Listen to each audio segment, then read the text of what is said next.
aujourd'hui, je veux parler principalement de vos économies, de vos dépenses personnelles pour réussir à se constituer une mise de fonds. Et là, je commence en mettant une belle voiture puis une photo de voyage. Et c'est quelque chose que je vais faire un petit éditorial là-dessus, mais je vois les gens qui veulent tout avoir. Ils veulent devenir investisseurs immobiliers, se lancer dans l'achat de plex, de multilogements. Ils veulent avoir un chalet locatif, mais ils veulent aussi avoir la belle voiture récente et la maison récente avec la piscine creusée en arrière et aussi faire leurs 3 voyages par année et sortir dans les bars et aller dans le reste. À un moment donné, là, il faut faire des choix. Pour la majorité des gens qui ne sont pas nécessairement des hauts salariés qui vont gagner de plusieurs centaines de milliers de dollars, on est capable de commencer, même si on ne gagne pas énormément d'argent, à investir en immobilier, mais il va falloir travailler sur nos finances personnelles. Donc, on ne pourra pas tout le temps tout avoir et également être investisseur immobilier. Donc, moi, quand je fais des coachings avec des gens, souvent, je vais recommander aux gens de commencer petit et de faire des sacrifices pendant quelques années. Donc, tu sais, avant d'aller s'acheter une maison personnelle pour aller habiter avec ses enfants, mais est-ce qu'on est capable de commencer à aller habiter comme proprio occupant dans un plex, dans un petit immeuble pendant 3, 4, 5, 6, 7 ans avant d'être capable d'augmenter notre niveau de vie? Et ça va vraiment propulser votre carrière d'investisseur immobilier. Il y a plusieurs façons de se constituer des mises de fonds quand on achète un immeuble. Pas de se constituer une mise de fonds, mais il y a plusieurs façons de trouver les fonds pour investir en immobilier. Donc, j'en ai listé quelques-uns ici. Vos économies actuelles et ou futures avec vos revenus d'emploi. Et ça va être l'objet de ma thématique aujourd'hui de ma capsule. Les autres feront l'objet de d'autres capsules un petit peu plus tard. Vos placements des REER, des SOLI, les CELIAP, pour ceux qui m'écoutent depuis le Canada, donc vous avez déjà entendu ces termes-là. Donc, le premier point qui était vos économies, généralement, donc on va sauver de l'argent, on va économiser de l'argent et on va les investir dans des REER, dans des SOLI, dans des placements boursiers, etc. Donc, je les ai distingués là, ici comme si c'était 2 catégories, mais évidemment, le point numéro 1 est nécessaire pour avoir le point numéro 2. Il y en a qui vont hériter d'une somme d'argent ou qui savent que dans le futur vont hériter d'une somme d'argent. Moi, je ne m'en suis jamais caché. Quand j'ai commencé en immobilier locatif, mon père était décédé l'année d'avant, donc j'avais eu accès à un peu d'argent pour ma mise de fonds. J'aurais été capable d'acheter mon premier bloc sans cet héritage-là, mais évidemment, ça aidait et je serais un petit peu moins loin aujourd'hui si je n'avais pas eu accès à cet héritage-là. La 4e point, donc je passe rapidement sur ces points-là parce que je vais revenir éventuellement. Donc, la vente d'actifs mobiliers ou immobiliers. Est-ce que vous possédez une grosse voiture? Est-ce que vous avez un bateau? Est-ce que vous avez une maison et un chalet? Donc, quand je dis qu'on veut se lancer en investissement immobilier, parfois, il faut faire des choix. Mais est-ce qu'on va vendre notre gros bateau, notre moto marine, notre motoneige pour diminuer nos dépenses et avoir un petit peu plus de mise de fonds? Donc, ça pourrait être une solution également. Le 5e point, il y a très peu de personnes qui vont commencer à un jeune âge avec ça. C'est généralement quand on est plus loin dans la vie. Donc, ceux qui ont commencé très jeunes avec des assurances-vie, qu'on dit des assurances-vie rachetables, donc après 20 ans, après 25 ans, ils peuvent racheter leur assurance-vie. Donc, ils vont ressortir un montant de cette assurance-vie-là. Moi, je n'ai jamais fait ça, donc je suis encore trop jeune pour ça, mais il y a des gens qui sont un petit peu plus âgés, qui veulent se lancer en immobilier dans la cinquantaine, même dans la soixantaine, qui pourraient avoir accès à ça. L'équité sur votre maison ou sur votre immeuble, quand on va refinancer notre maison, refinancer un condo ou refinancer un autre immeuble qu'on possède déjà pour retirer l'équité. Une fois qu'on a démarré en immobilier, qu'on a déjà une maison, qu'on a déjà un quadruplex ou un autre immeuble, généralement, c'est une stratégie qui nous permet de nous propulser dans l'avenir. Mais quand on n'en a pas, bien évidemment, on ne peut pas encore l'utiliser. Mais éventuellement, dans quelques années, quand votre équité sera un petit peu plus importante, généralement, on est capable de procéder à ça, mais pas quand on commence. La création de partenariats avec d'autres investisseurs, avec des amis, avec votre famille ou avec d'autres investisseurs qui désirent investir en immobilier également. La balance de vente du vendeur. La balance de vente du vendeur, c'est quand on s'entend avec un vendeur pour qu'il nous finance une partie de la transaction. Donc, il va laisser une partie de l'argent sur la table. Ça va être notarié. Généralement, il y a des taux d'intérêt, soit qu'on le rembourse à tous les mois, soit qu'on va le rembourser une fois par année, soit qu'on va le rembourser au terme, donc dans 3 ans, dans 5 ans. On pourrait lui rembourser son capital et ses intérêts sur une partie de la mise de fonds. Donc, par exemple, J'ai besoin de 100 000 de mise de fonds et le vendeur accepte de m'en prêter 50 000. Donc, c'est-à-dire que quand il va faire la transaction, bien, il va y avoir un 50 000 qu'il ne recevra pas, mais il va recevoir un document notarié comme quoi c'est un prêt qu'il m'a fait et il va être protégé par un acte hypothécaire. Donc, il va avoir une hypothèque généralement de deuxième rang sur la propriété. Donc, moi, j'en ai fait quelques-uns. Vous m'avez déjà entendu parler de ça, peut-être dans d'autres vidéos. Les marges de crédit ou des prêts personnels, ça peut être une solution également qui n'est pas l'idéal quand on commence parce que là, ça veut dire qu'on va chercher notre mise de fonds sur un endettement. Mais dans certains cas, quand on a peut-être un 5 000 ou un 10 000 qui va nous manquer sur une somme un peu plus importante, ça pourrait être faisable, mais tout est relatif par rapport à votre dossier de crédit, par rapport à vos autres revenus. Donc, les banques n'aiment pas nécessairement ça, mais dans certains cas, quand c'est un petit montant, ça peut être acceptable. Le love money, quand notre famille va nous donner de l'argent ou dans certains cas, souvent, ça se fait sous forme d'un prêt, mais on va dire à la banque que c'est un don. La majorité des gens font ça. Je ne devrais pas dire ça verbalement, mais quand c'est enregistré. Là. Mais donc, le love money, donc vos parents vont vous donner en accéléré un héritage, par exemple. Donc, ils vont vous donner un 100 000 plutôt que d'attendre à leur décès. S'ils ont déjà accès à ça, bien, ils pourraient déjà vous donner de l'argent. Le 11e point, qui pourrait aussi faire partie du point numéro 1, comme je vais reparler dans quelques minutes, donc la vente de promesses d'achat ou faire des flips, qui sont des stratégies immobilières en soi, mais qui sont généralement des stratégies qui sont utilisées pour générer rapidement de l'argent. Et avec cet argent-là, bien, on est capable d'investir dans des biens locatifs. Donc, c'est pour ça que je les ai séparés en différentes catégories. L'objectif de la présentation que je vais avoir aujourd'hui, c'est vraiment d'utiliser donc vos économies de revenus, de travailleurs autonomes, de salaires pour avoir des fonds pour investir en immobilier, donc générer des revenus et aussi diminuer vos dépenses pour être capable donc d'accroître la différentielle qu'il va y avoir entre vos revenus et vos dépenses pour un jour avoir une mise de fonds. Donc, pour ceux qui ne me connaissent pas, je vais rapidement. Donc, moi, j'ai étudié en agronomie, donc j'étais un conseiller en agriculture. J'ai complètement dévié depuis le temps. J'ai fait une maîtrise en gestion de projet quelques années par la suite et j'ai investi en immobilier pour la première fois en 2007 avec l'achat d'un condo dans lequel j'habitais. Donc, ce n'était pas un immeuble locatif. Et en 2009, on était très malheureux, nous, dans ce condo-là. On n'avait pas de terrain, on n'avait pas de garage, on n'avait même pas de balcon.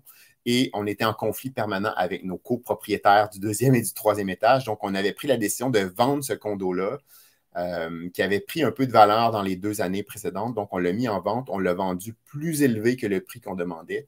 Et on a réussi à avoir les fonds nécessaires pour mettre 20 sur la mise de fonds d'un premier immeuble locatif dans lequel on allait habiter. Donc, on aurait pu y aller avec seulement 10 de mise de fonds, mais comme on avait les fonds nécessaires, on avait mis, nous, 20 de mise de fonds. Et on a fait l'acquisition d'un premier quadruplex. Je dis on, mais c'est devenu un jeu rapidement par la suite. Donc, quelques semaines, quelques jours après cette première transaction-là, on s'était séparés. Donc, on avait acheté en couple et je me suis retrouvé toute seule, finalement, propriétaire de cette propriété-là. Que j'ai rénové dans les 2 années suivantes. Donc, j'ai rénové un peu, j'ai manqué d'argent. J'ai dû retourner voir la banque pour faire ce qu'on appelle un refinancement. Donc, mon immeuble avait monté en valeur et j'ai pu être capable de refinancer la propriété. Donc, la banque m'avait redonné à peu près 80 000 pour que je termine des petits travaux et j'ai obtenu les fonds nécessaires pour acheter un deuxième immeuble locatif, donc qu'on voit là dans le haut à droite. Et ma roue a démarré comme ça. Donc, un premier en 2009, un deuxième en 2011, ensuite en 2012, en 2014, etc. Donc, petit train va loin. Donc, maintenant, on est rendu à la tête d'un petit parc de 105 logements résidentiels et commerciaux, en plus d'avoir une compagnie de gestion immobilière. Mais je n'étais pas destiné à faire ça. Ce n'était pas du tout dans les plans il y a une quinzaine d'années. Mais comme Obélix dans sa potion, donc je suis tombé dans la potion de l'immobilier et j'ai vraiment aimé ça. Donc maintenant, on en a fait une business, une entreprise également. 3 objectifs de se mettre de l'argent de côté pour générer notre mise de fonds. J'ignore là, les autres points qu'on a vus tantôt dans les diapos, donc les points 2 à 11. Je reviens vraiment sur le point numéro 1, se constituer des économies en vue de faire l'acquisition d'un immeuble locatif. Donc, l'objectif numéro 1, c'est avoir plus grosse mise de fonds, ou au moins avoir la mise de fonds minimum pour acheter un duplex, triplex, quadruplex, ou plus gros si c'est votre cas.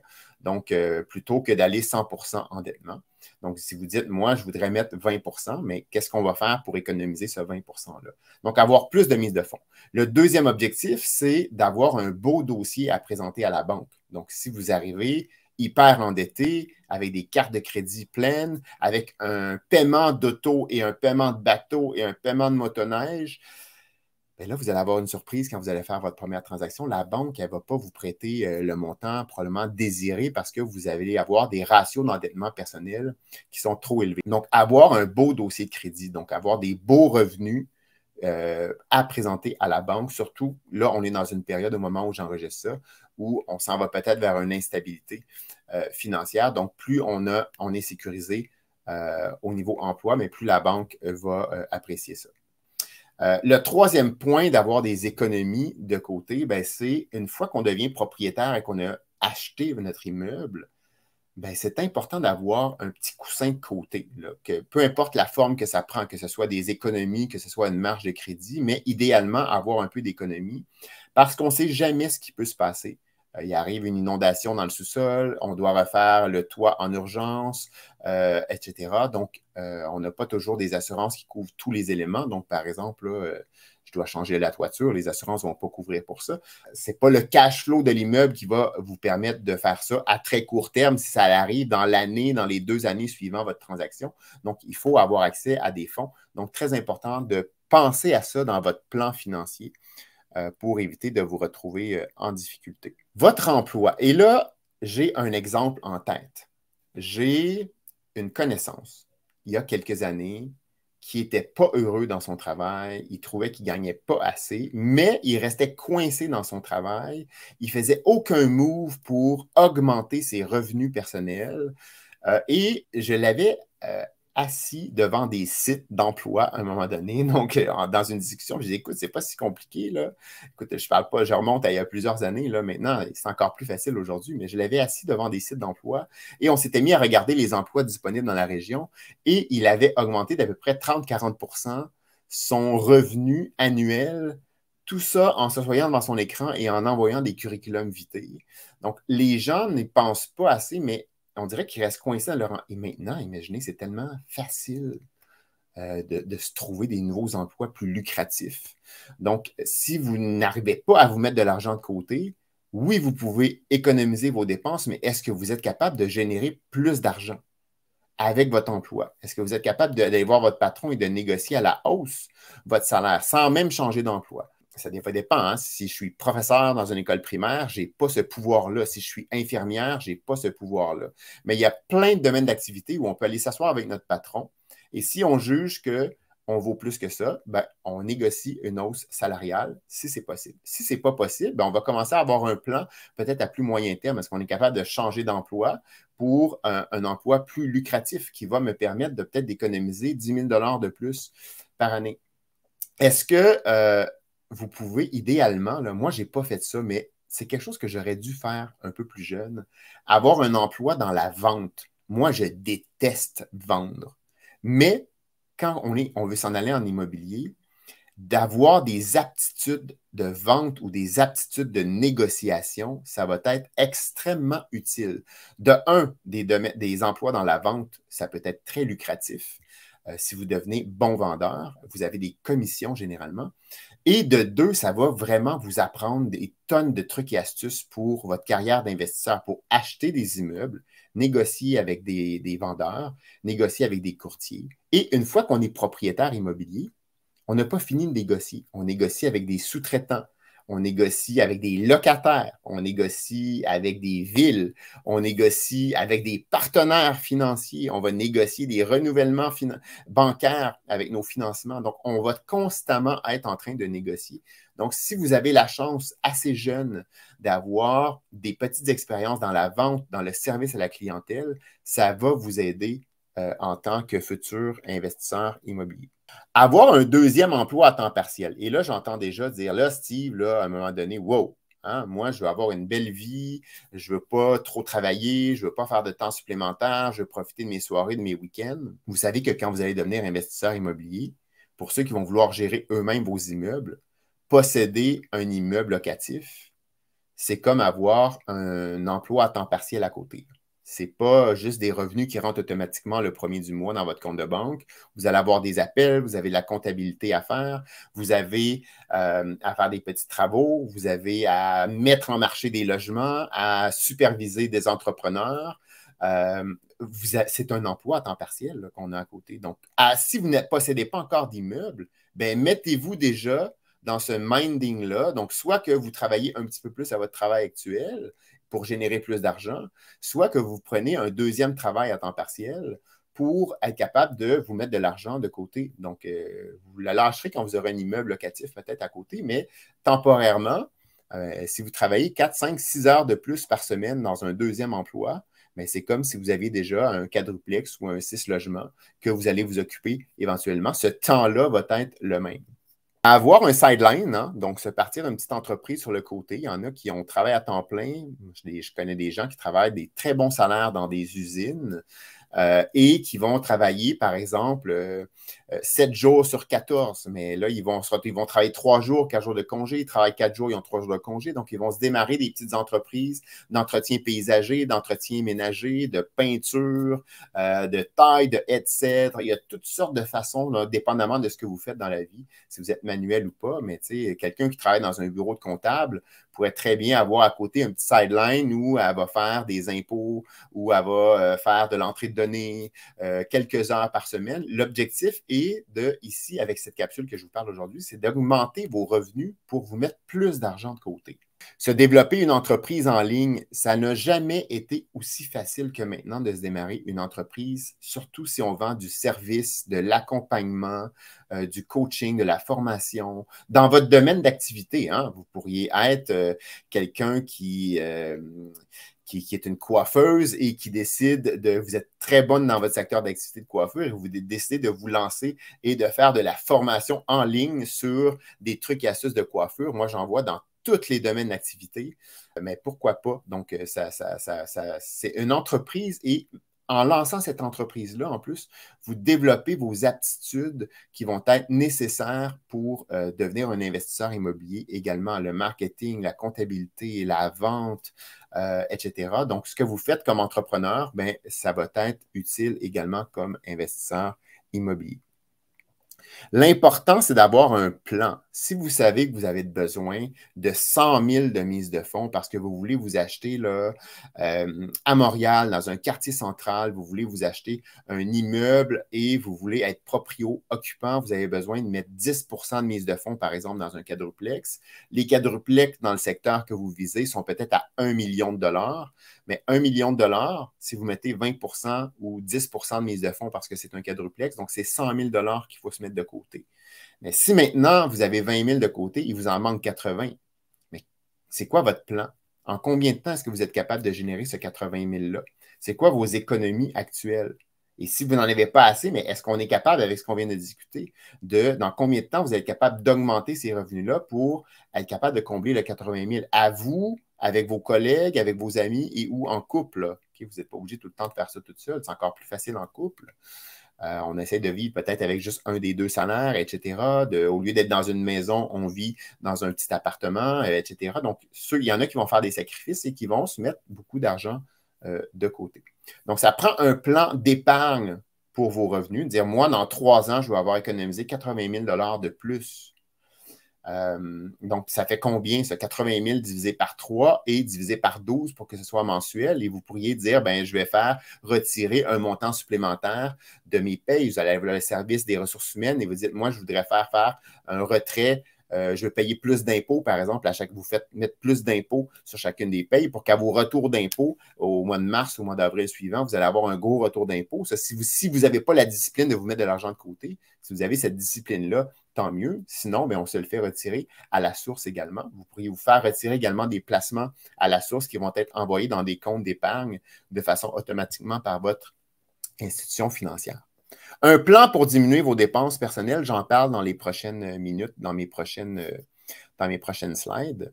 Et le troisième point qui est une capsule en soi que je vais tourner également, donc optimiser votre dossier de crédit. Donc, on veut s'assurer qu'on va arriver auprès des institutions financières avec un beau dossier de crédit pour faciliter notre financement également. Donc, on veut diminuer le plus possible tout ce qui va être nos cartes de crédit, en fait, les paiements qu'on va avoir sur nos cartes de crédit, sur nos marges de crédit. Donc, si on a pas manqué beaucoup de paiements dans le passé et qu'on était en retard de 60 jours, de 90 jours, ça va sortir sur votre dossier de crédit. Vous n'aurez pas un beau score de crédit, là. Donc, le score, il est sur 900. Si vous avez 500 de code de crédit, c'est pas beau, là. Donc, vous allez avoir de la difficulté à vous faire financer votre propriété. Donc, il faut vraiment travailler à remonter votre score de crédit et ça fera l'objet d'une autre capsule que vous aurez la chance d'écouter dans les prochaines semaines. Donc, pour diminuer nos dépenses personnelles, et là, ça, c'est la partie qui n'est pas le fun pour personne. Il n'y a personne qui veut entendre ça parce qu'on ne veut pas faire de sacrifices. Mais est-ce qu'on est capable de rembourser les dettes les plus coûteuses? Hein? Si j'ai une marge de crédit à 9 et j'ai une carte de crédit à 18 bien, je vais m'attarder d'abord à rembourser la carte de crédit à 18 parce que c'est elle qui me coûte le plus cher. Si vous avez 10 000 qui traînent sur une carte de crédit à 18, 19, 20 bien, ça veut dire que vous êtes en train de payer pratiquement 2 000 en intérêt par année sur cette carte de crédit-là.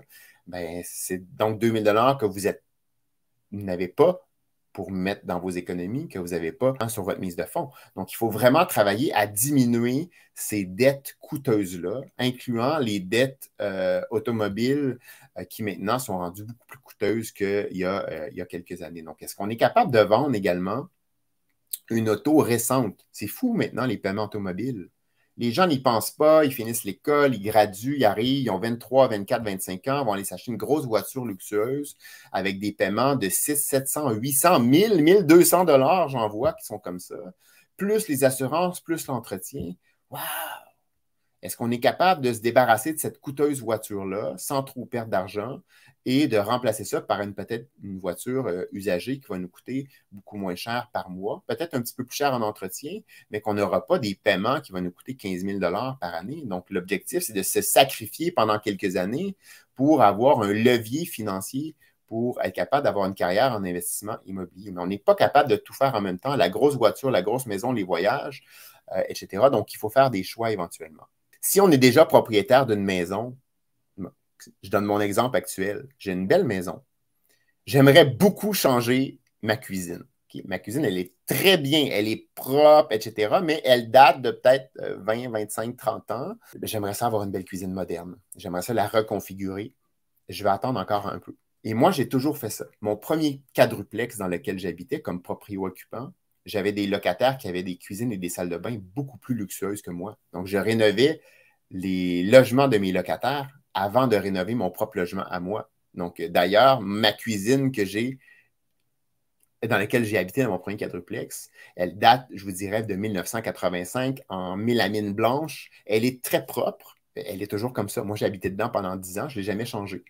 Donc là, j'ai changé de maison depuis ce temps-là. Ma maison actuelle, je n'ai pas une cuisine moderne des années récentes. Donc, on fait des petits sacrifices, mais c'est fonctionnel. Et éventuellement, à un moment donné, ben, on va se gâter. Mais si vous êtes capable de faire des sacrifices pendant quelques années, ben, tant mieux. Donc, vous allez avoir plus d'argent pour investir dans vos premiers immeubles. Rapporter certains voyages. Ça coûte cher, des voyages, là. Si on est capable, surtout quand on voyage en couple, là, ça peut coûter quand même plusieurs milliers de dollars par année. Donc, si on est capable de quand même faire des belles sorties, des petites activités qui vont nous coûter moins cher peut-être ici ou peut-être juste un voyage au lieu de 3 à l'étranger, ben, c'est de l'argent que vous allez pendant 2, 3, 4 ans mettre sur votre mise de fonds. Et après ça, vous vous gâterez, là. Diminuer les dépenses de restaurants, de sorties, etc. Moi, j'ai coupé le vin cette année. Donc, ça fait 4 mois que je ne prends. J'ai été 3 mois sans prendre de vin du tout. J'ai recommencé un tout petit peu. Mais c'est fou. J'ai calculé qu'en couple, on devait boire pour 7 000 $ de bouteilles de vin par année. C'était fou, là. On buvait peut-être un peu trop, là. Mais 7 000 $ de nos revenus nets par année, ça veut dire qu'il fallait que j'en gagne 11 000 $ qui partaient en vin. C'est fou, là. Donc, quand on calcule ces petites dépenses-là, et là, vous allez me dire, Steve, mais je ne veux pas me sacrifier mon fameux café qui me coûte 12 $ à tous les matins. C'est un choix que vous devez faire. T'sais, faites ce que vous voulez. Il faut être heureux. On a juste une vie à vivre. Mais sachez que 12 fois 5 jours par semaine, ben, c'est 60 par semaine, fois 50 semaines par année, c'est 3 000 de vos revenus nets qui partent en café. Ça veut dire que vous devez en gagner 5 000 ben, c'est un choix. Il faut juste le faire de façon éclairée. Regardez là, sur votre carte de crédit. Souvent, on a des dépenses qu'on a fait il y a quelques années. Moi, j'ai des dépenses récurrentes qui passent sur ma carte de crédit. Un 12 par mois parce que je suis abonné à une infolette ici, un 17 là. Et à un moment donné, on se rend compte que ça fait 100 par mois qui partent pour des trucs que je ne consomme même plus, mais que j'ai juste oublié d'arrêter mes abonnements. Donc, faites très attention à ces éléments-là également. J'ai quelqu'un ici dont je ne vois pas le nom parce qu'il n'a pas accepté, il n'a pas cliqué sur le petit lien StreamYard en haut de ma diffusion. Donc, ça dit, moi, ce que je me demande avec la mise de fonds, c'est comment faire le calcul. Donc, par exemple, si je veux m'acheter un duplex et être proprio-occupant, il me faut 5 de mise de fonds, absolument, sur les premiers 500 000. Okay, donc, c'est 5 sur les premiers 500 000 et ça va être 10 sur la partie supérieure à 500 000. Donc, par exemple, si on achète un immeuble de 800 000, donc les premiers 500, un duplex proprio-occupant, donc ça va être 5 sur les premiers 500 000. Donc, 5 de 500 000, ça va être 25 000 Et sur la partie entre 500 000 et 800 000 c'est 300 000, c'est 10 de mise de fonds, donc 30 000. Donc, 30 000 plus le 25 000, donc ça va vous prendre 55 000 de mise de fonds, plus, n'oubliez pas, vous allez avoir à payer la taxe de bienvenue, le notaire, les frais d'inspection, les frais de déménagement et des petits frais également qu'on a toujours des petites surprises après le déménagement, des frais de peinture, etc. Donc, prévoir quand même une petite somme, peut-être un bon 10-15 000 de plus, juste pour s'assurer que vous n'êtes pas dans le pétrin. Donc, est-ce qu'il y a d'autres frais à ajouter à ce 5 %-là? Oui, il va y avoir d'autres frais à ajouter. Donc là, je n'ai pas entré dans tous les détails, mais ça, c'est la mise de fonds que j'ai calculée. Donc, le 5 plus le 10 là, tantôt, j'arrivais à 55 000. Tu vas avoir des frais, comme tu mets moins que 20 de mise de fonds, tu vas avoir des frais pour l'assurance hypothécaire. Qui va être généralement, par exemple, la SCHL. Donc, au Canada, c'est la SCHL, elle va assurer le prêt quand on met moins de 20 en tant que proprio-occupant.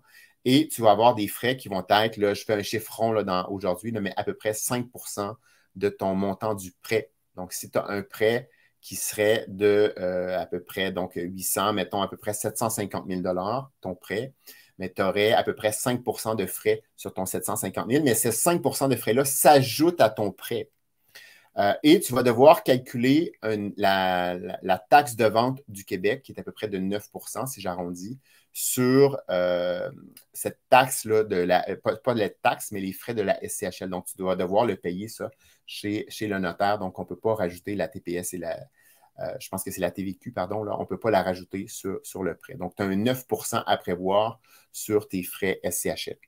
N'hésitez pas, si vous m'écoutez en rediffusion, comme la majorité des gens, ou sur la plateforme de formation également, n'hésitez pas à laisser des questions dont je réponds en dessous, soit de Facebook ou en dessous de la plateforme Kajabi. Ça va me faire plaisir de vous aider là-dedans. J'espère que ça vous a inspiré. Je voulais vraiment revenir à la base pour nous faire réfléchir qu'on a une responsabilité. Il y a plein d'autres stratégies créatives qu'on reverra éventuellement, mais à la base, c'est nos économies qui est la source numéro 1 pour avoir une mise de fonds.